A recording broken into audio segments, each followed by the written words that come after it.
karim Nabiyyina Muhammadin sallallahu alaihi wasallam wa ala alihi wa ashabihi ajmain, amma ba'du. Faqur rabbi zidni ilman warzuqni fahman. Allahumma aftah lana hikmataka wansur alaina rahmataka min khazaini rahmatika ya arhamar rahimin. Segala puja dan puji hanyalah milik Allah Subhanahu wa taala. Alhamdulillah, alhamdulillah, kita masih bisa diberikan banyak sekali kenikmatan oleh Allah Subhanahu wa taala. Salah satunya nikmat iman, nikmat ihsan, nikmat berada dalam Masjid Al-Hikmah.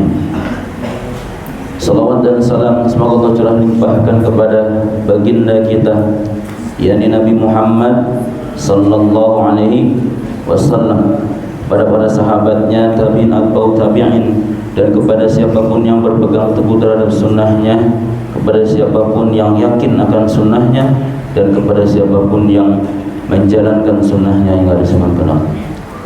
Para santri yang dirahmati Allah, kita akan lanjutkan kajian kitab Bulughul Maram. Ala kulli hal, yang biasa mengisi Ustaz Dai, beliau lagi ada urusan. Kita akan lanjutkan kembali pada pembahasan berikutnya. Semoga dengan kita mengkaji di pagi hari ini, Allah Subhanahu wa taala tambahkan pengetahuan ilmu kepada kita. Semoga dengan bertambahnya ilmu bertambah juga keimanan kepada diri kita. Dengan bertambah keimanan dan bertambah pula semangat amal kita. Kelak semoga Allah Subhanahu wa taala wafatkan kita dalam kondisi husnul khatimah, dan semoga kita dimasukkan ke dalam surga Firdausil A'la bersama-sama tanpa hisab. Allahumma amin. Baik, kita lanjutkan pada bab yang baru, ya, babut tarhibi min masawiil akhlaq, yaitu tentang at-tarhib, ancaman min masawiil akhlaq, bagi akhlak-akhlak yang buruk. Ancaman bagi akhlak-akhlak yang buruk. Bismillahirrahmanirrahim. Silakan yang bawa kitabnya dibuka. Kalau di sini di halaman berapa ya? 464.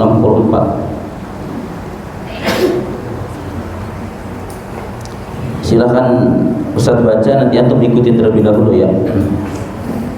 An Abi Hurairah radhiyallahu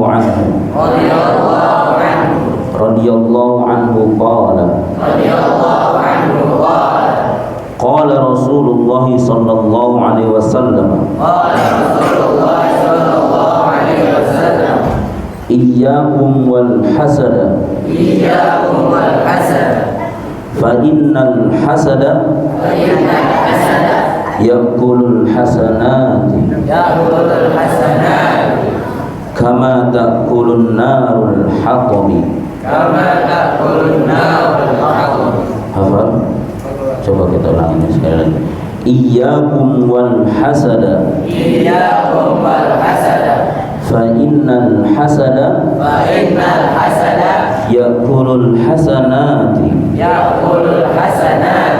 kama ta'kulun narul hatabi. Akhrajahu Abu Dawud. Kita terjemahkan bareng-bareng. An Abi Hurairah, dari Abu Hurairah radhiyallahu anhu berkata, dari bahwasannya Nabi sallallahu alaihi wasallam, qala Rasulullah sallallahu alaihi wasallam bersabda. Apa sabdanya? Iyyakum wal hasada. Ini hadis populer tentang akhlak biasanya, terutama tentang akhlak tercela. Iyyakum wal hasada, jauhilah oleh kalian tentang hasad. Fa innal hasada, karena sesungguhnya hasad itu ya'kulul hasanati, akan memakan kebaikan, bukan memakannya. Di sini berarti menghabiskan kebaikan. kama ta'kulun narul hatabi, sebagaimana api yang membakar kayu. Diriwayatkan dari Abu Daud. Jika kita perhatikan di dalam hadis ini, kita diperintahkan, dilarang untuk hasud. Hasad itu apa sih?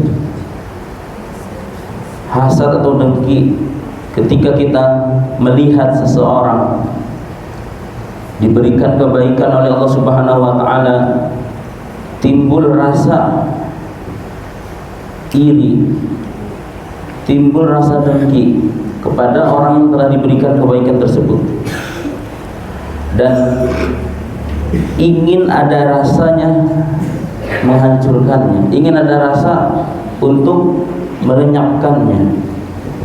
Secara bahasa ya tadi hasad. Jadi ketika ada seseorang yang diberikan kenikmatan oleh Allah Subhanahu wa taala, tapi teman yang lainnya, seseorang tersebut, orang tersebut tidak merasa nyaman dengan teman yang diberikan kenikmatan Allah Subhanahu wa taala. Walhamdulillah. Semoga kita berlindung dari sifat yang namanya hasad.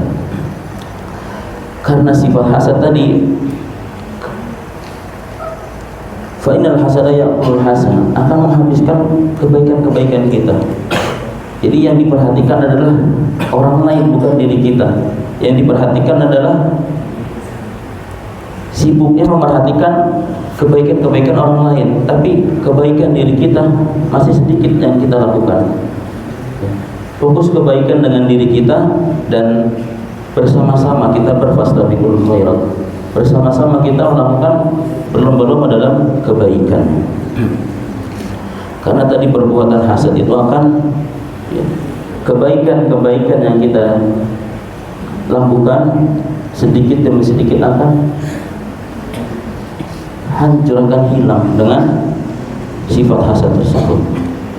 Tetangga punya mobil, kita panas, iri dengan mobil barunya. Tetangga punya motor baru, kita panas banget ingin memiliki motor baru. Tetangga terkadang gitu ya, rumput tetangga lebih hijau daripada rumput rumah kita. Artinya apa? Yang diperhatikan terlebih dahulu orang lain. Aslih nafsaka, perbaikilah diri kita terlebih dahulu, ya, baru perbaiki orang lain. Nah itu ya hadis pertama. Jadi semoga kita terlindung dari yang namanya sifat hasad gitu. Kita lanjut ke hadis yang kedua.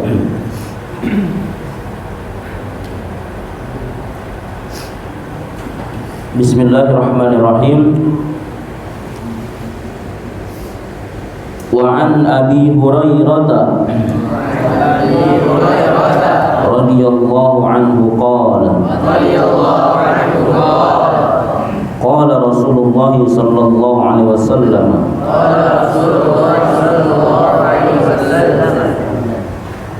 laisa asyadidu bis-sur'ati innama asyadidu alladhi yamliku indal ghadabi. Coba kita ulang lagi sekali lagi. Laisa asyadidu bis-sur'ati innama asyadidu alladhi yamliku indal ghadabi. Ada yang ketinggalan apa? Alladhi yamliku nafsahu indal ghadabi. Muttafaqun alaihi.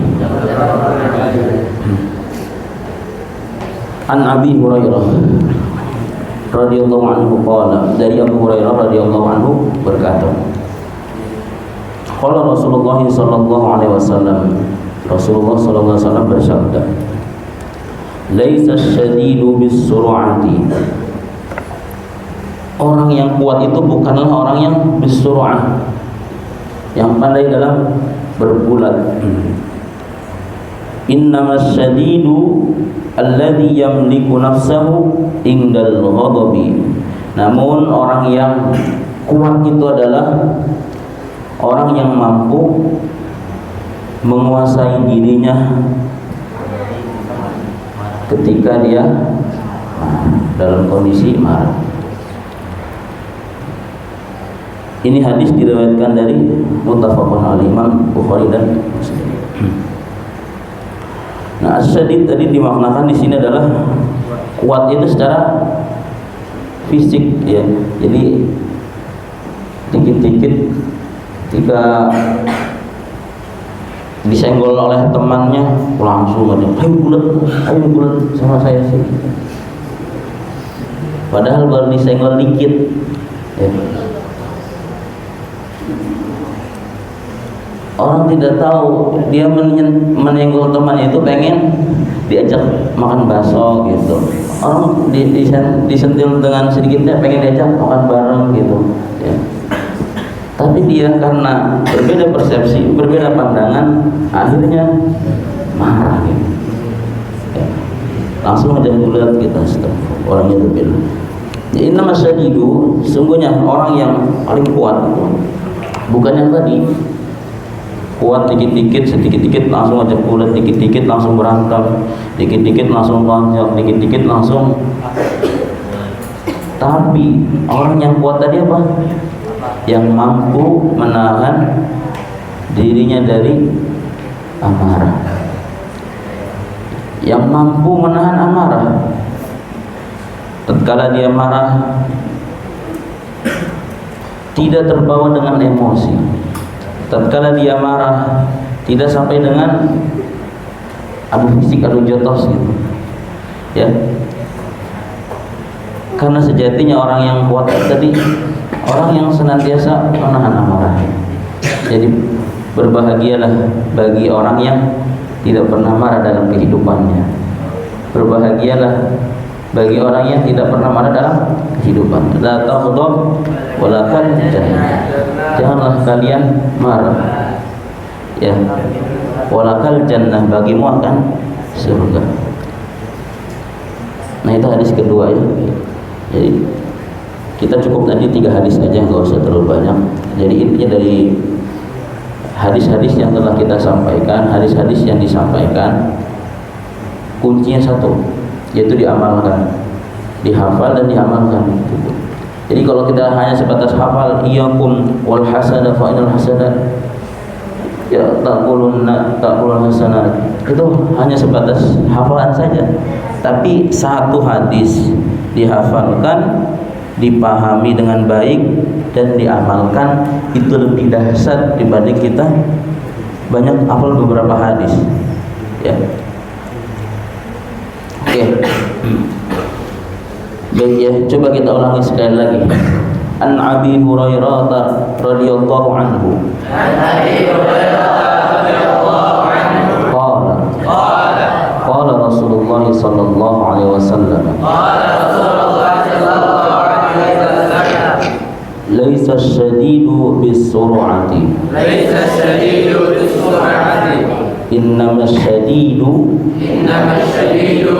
alladhi yamliku nafsahu indal ghadabi.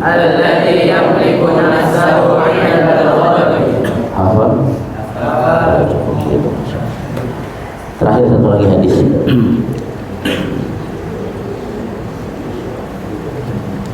Wa 'an Ibnu Umar radhiyallahu anhu.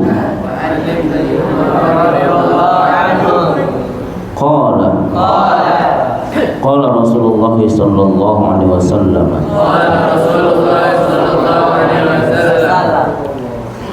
Adz-dzulmu dzulumatun yaumal qiyamah.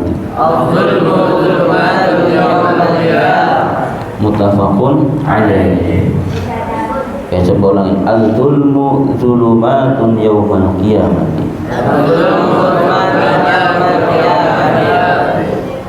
dari Ibnu Umar radhiyallahu anhu berkata, Rasulullah sallallahu alaihi wasallam bersabda. Apa sabdanya? Adzulmu dzulumatun yaumal qiyamah. Kezaliman itu dzulumatun akan membuat orang jadi gelap yaumal qiyamah, pada hari kiamat. Di sini maksudnya gelap apanya? Gelap kulitnya gitu pada hari kiamat. Gelap wajahnya gitu pada hari kiamat. Bukan, tapi akan di sini dimaksudkan dengan amalannya akan buruk, amalannya akan habis terkikis dengan kezaliman yang telah kita lakukan. Ya, ingat, ketahuilah, doa seorang yang terzalimi itu ijabah, mustajab, diijabah. Maka jangan sekali-sekali kita menzalimi orang, jangan sekali-sekali kita menzalimi teman kita sendiri, bahkan menzalimi orang tua kita. Wal'iyadzubillah. Semua kita berlindung dari 3 sifat tadi. Yang pertama terlindung dari sifat hasad, yang kedua sifat marah sih manusia, tapi kalau tidak teratur tadi ya, alladzi yamliku nafsahu itu, maka akan. Yang ketiga tadi sifat zalim. Ya, semoga kita bisa melakukan kebaikan-kebaikan dan bisa menjauhi dari 3 sifat tadi. Pertama tadi apa? Hasad, marah, dan zalim. Cukup di situ mungkin kajian pada pagi hari ini, walaupun sedikit. Insyaallah yang lebih bermaknanya itu kita amalkan dalam kehidupan sehari-hari. Kita hafalkan dan kita pahami, setelah itu kita amalkan. Karena sangat jarang, sangat sedikit orang yang tahu terhadap ilmunya dan diamalkan. Orang yang mengetahui banyak, tapi yang sedikit untuk yang mengamalkan itu sedikit gitu. Jadi orang-orang yang mengetahui, tahu kalau belajar itu akan mendapatkan pahala, tahu kalau belajar itu akan dimasukkan ke dalam surga, tahu kalau berbuat kemaksiatan itu akan mendapat dosa, tetapi jarang orang mengamalkannya dari apa yang telah dia pahami. Semoga kita diberikan oleh Allah Subhanahu wa taala kekuatan untuk mengamalkan ilmu-ilmu yang telah Allah berikan kepada kita. Wallahu a'lam bishawab. Kurang lebih mohon maaf mungkin dari Ustaz itu. Wal afu minkum. Kita tutup dengan doa kafaratul majlis dan hamdalah. Subhanakallahumma wa bihamdika asyhadu an la ilaha illa anta astaghfiruka wa atubu ilaik. Kurang lebih mohon maaf. Wassalamualaikum warahmatullahi wabarakatuh.